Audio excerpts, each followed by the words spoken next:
आपलं हक्काचं बातमीपत्र. खुलं आव्हान आहे. जर खरोखरच हिंमत असेल तर तटकरेने आनंदीतांच्या समोर लोकसभा लढवून दाखवावीत.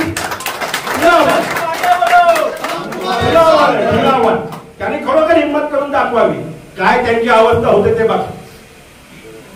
जो सर्वे केलाय, भाजपने सर्वे केलाय, त्या भाजपच्या सर्वेने जाहीर केलाय की जर तटकरेंना उमेदवारी दिली तर तटकरे 1,20,000 मतांनी हरतील. हा भाजपचा सर्वे आहे.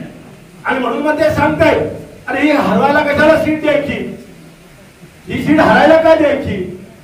मग त्याला विचारलं मग जर 1,20,000 भाजपने जर उमेदवारी तटकरेला दिली तर तटकरे हरणार आहेत, मग ही जर भाजपला दिली तर ते म्हणाले आम्ही फक्त 80,000 हरणार आहोत. तर ते सुद्धा आम्ही जिंकणार असं नाही म्हणत, पण आम्ही फक्त 80,000 हरणार आहोत, ते 1,20,000 हरणार आहेत. मग त्यांना कशाला द्यायची. तेव्हा त्यांच्या आट्यापाट्या त्यांच्यात चालू द्या. कुणी कुणाला बाद करायचं ते करू द्या. जो पण त्यातला जिवंत राहील त्याच्याबद्दल म्हणून नंतर आज चर्चा करण्याची काही आवश्यकता नाहीये. आज माझा पूर्ण विश्वास आहे या रायगडच्या जनतेवर, रायगडच्या मतदारांवरती, इथल्या माता भगिनी, शेतकऱ्यांवर, बांधवांवरती, भगिनींवरती, आमच्या युवकांवरती, तरुणांवरती, विद्यार्थ्यांवरती, विद्यार्थींवरती माझा पूर्ण विश्वास आहे. रायगडच्या जनतेने निर्धार केलेला आहे, निर्णय घेतलेला आहे.